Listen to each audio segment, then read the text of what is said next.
Reid's thesis group. We've got Logan's theory of human skill learning, explains skill learning in pigeons. Okay, so I'm Jessica Collins. I'm Megan Sydnor. Rebeka, Taylor Bunge. Paige, Bolton. So to start off and introduce you guys with this, why would we evaluate cognitive models of skill learning to pigeons? So what we were interested in is, well, cognitive psychologists previously have been studying skill learning in pigeons long before behavior analysts have been studying them. And so we were interested in learning how animals learn different skill learning mechanisms and learn some kind of really cool tricks, such as the ones you see in YouTube videos with animals doing cool tricks, or anything like a Disney show or Dolphin or shows like that. But however, we don't have a good model of animal skill learning. So we were looking at something called Logan's model, and so why would we even want to study Logan's model? Well, we wanted a rudimentary model that showed us that didn't rely on really complex cognitive capacities. So Logan's model is just one that focuses on memory and a learning cue. So a lot of human models are really complex, therefore we cannot put these models and apply them to our pigeon friends. So Logan emphasizes a principle known as the power law of practice. And so what happens is this principle says that with extended practice, you will complete a skill faster, and then eventually you'll reach a speedy asymptote. So basically, when you look at this from a graph standpoint, as the number of presentations increases, then it's like basically the amount of times you practice, then the reaction time should also decrease. And so this results in this curved line that you see from this graph. And so Logan's model is actually the only human model that we have that explains non-advanced cognitive processes. His model, known as the instance theory, proposes that experiences from every single trial that you have become this encoded instance and later can be recalled later. So we know this as episodic memory. And so what happens is that in trials that instances can't solve the problem quickly, we need the skill learning algorithm to provide a solution. So with more practice, the model proposes that there is a race that exists between memory and a learning algorithm that results in a reduction of the variability of the standard deviation. And so to visualize this, Logan used another form of the power law of practice, and that's this that you see here. So what happens is he took these curved lines, and with a little bit of algebra, he took the log of both sides and produced these straight lines here. And so the straight lines allow us to make a visual comparison of the slopes, which represent the learning rate. So the learning rate is denoted as C, and the values for C should be the same for the mean and standard deviation, which results in these two parallel lines that you show. So later, our data is going to be compared to both of these types of graphs, and they're basically two ways to depict the power law of practice.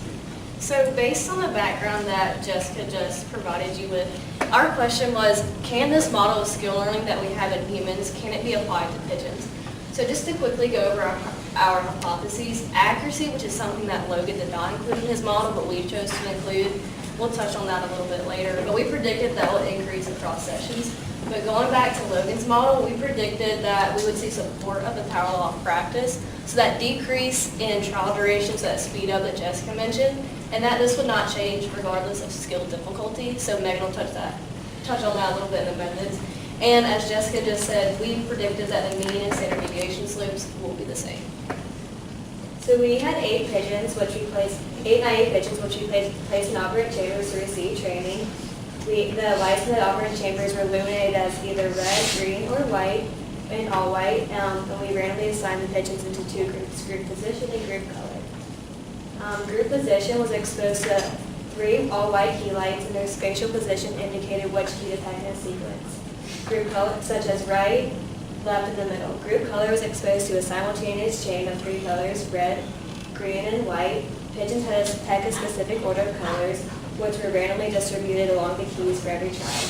Therefore, we predicted that group color would have more difficulty than group position due to the randomization of colors among the 3 keys for every trial. For example, pigeon 20 had to pick red, then green, then white.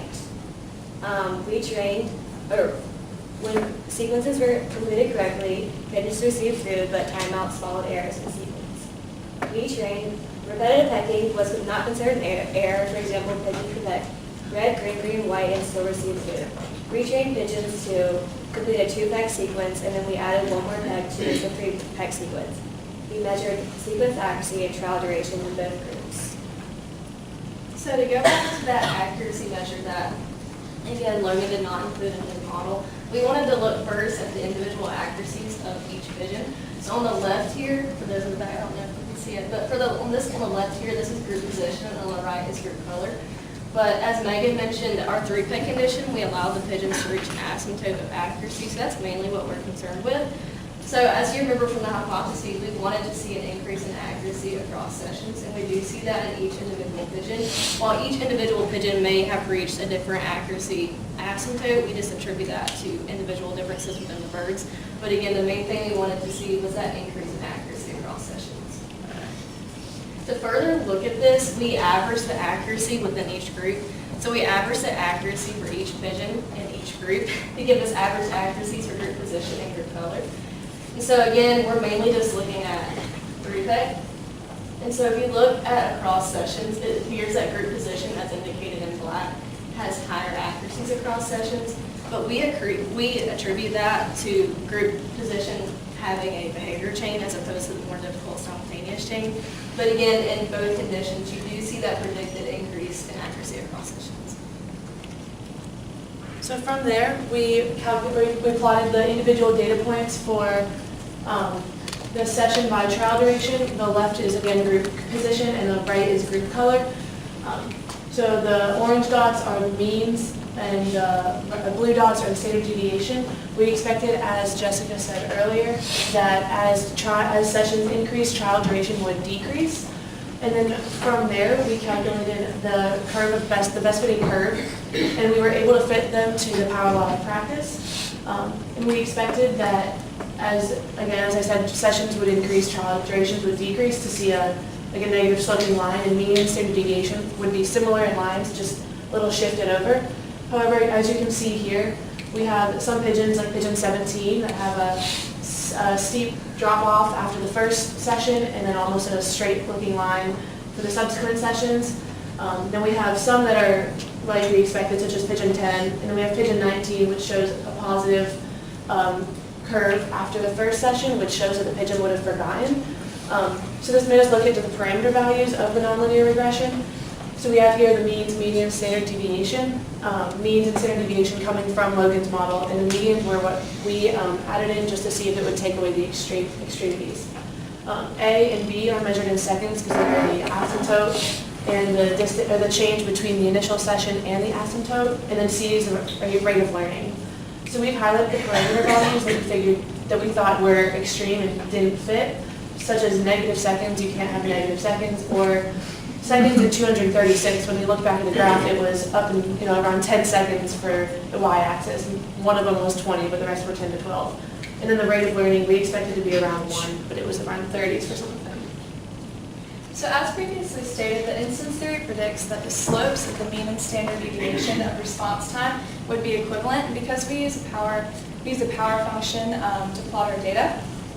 This would result in 2 parallel straight lines plotted on log-log coordinates if we take a linear regression. So here we have an example from Logan's original paper, with the top data points representing response time and the bottom representing standard deviation. And if it looks as though those 2 lines are parallel, it's because they are. What Logan did was actually constrain the slope of his data, or constrain the slope of the linear regression and fit his data to that slope. However, when we were testing Logan's model, we decided to not constrain our slope, but rather we wanted to see the slope of what our mean and standard deviation data would organically produce, keeping in mind that if our data was to fit his model, it would look something like this graph in this paper.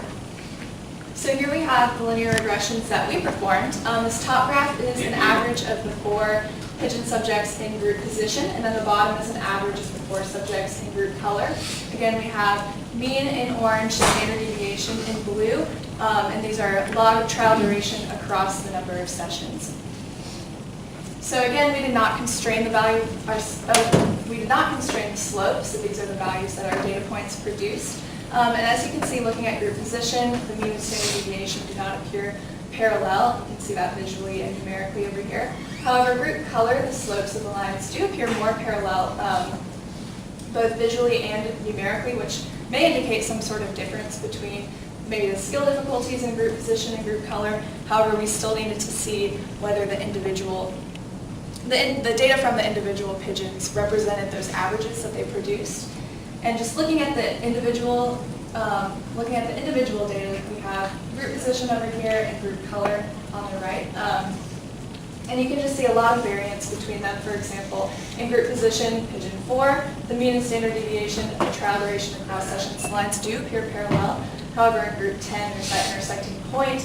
And then same thing in group color, we have a few that appear parallel, such as group 20. However, group 19, pigeon 20 and pigeon 19 has a positive slope. So overall, the group averages from the previous slide do not appear to represent these individual differences that we found. So moving on to our conclusion, going back to the parallel practice that Rebeka went over, we predicted to see that speed up across sessions. And you see that with the parallel practice, it is strong enough to produce these curves that visually fit the data. But as you saw from our table, these parameters are sometimes meaningless, with the example of the negative seconds.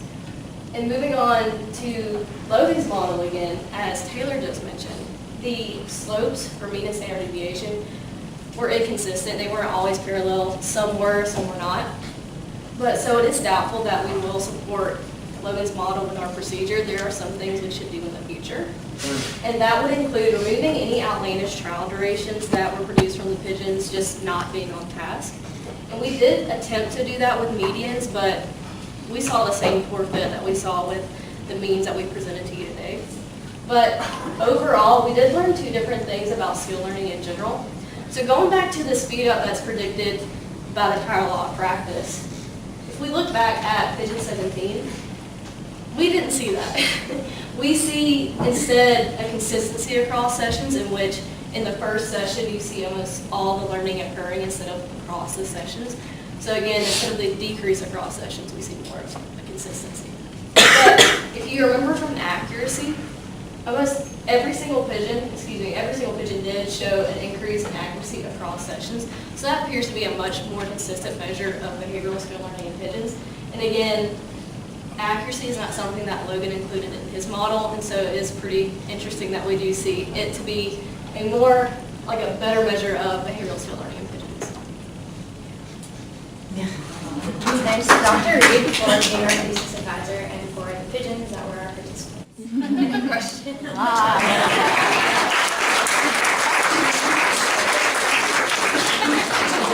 I was going to ask you what the names of the pigeons were. Clearly now you know. Thank you.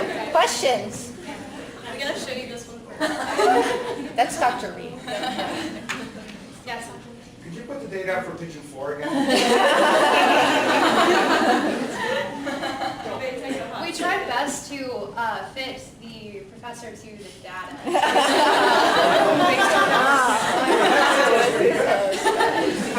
You tell us.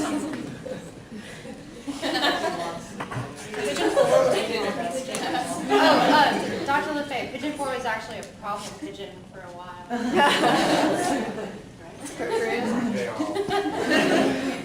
Questions? You know I'm going to have to ask a question. Yes, I'm trying to decide what question I want to ask. Okay. They all know that I know Logan's model because this is something I studied in my lab in Syracuse. So I think that the question that's on my mind the most is sort of the equivalence between the pigeon's task versus Logan's task that he uses primarily with humans. And so putting those side by side, I wonder if you think of those tasks as being too difficult, right, or too different from one another. So what pigeons had to do, right, even if it was location versus these color packs versus what humans had to do, which was something that we didn't look at accuracy because they got it right every time, right? There was no looking at accuracy because they got it right. It just is how long it took for you to get that task right. So I wonder if you want to think about sort of the comparison of those tasks and then therefore the reason maybe for why the model doesn't fit the data. Do y'all remember what they did for humans? Y'all got that? So you had to do, humans had to do alphabet arithmetic. So every letter has a number. So imagine it's like getting math that says C plus F equals, and so a C would be a 3, so you have to count the numbers. Like, so A is a 1, B is a 2, C is a 3. Imagine getting that out.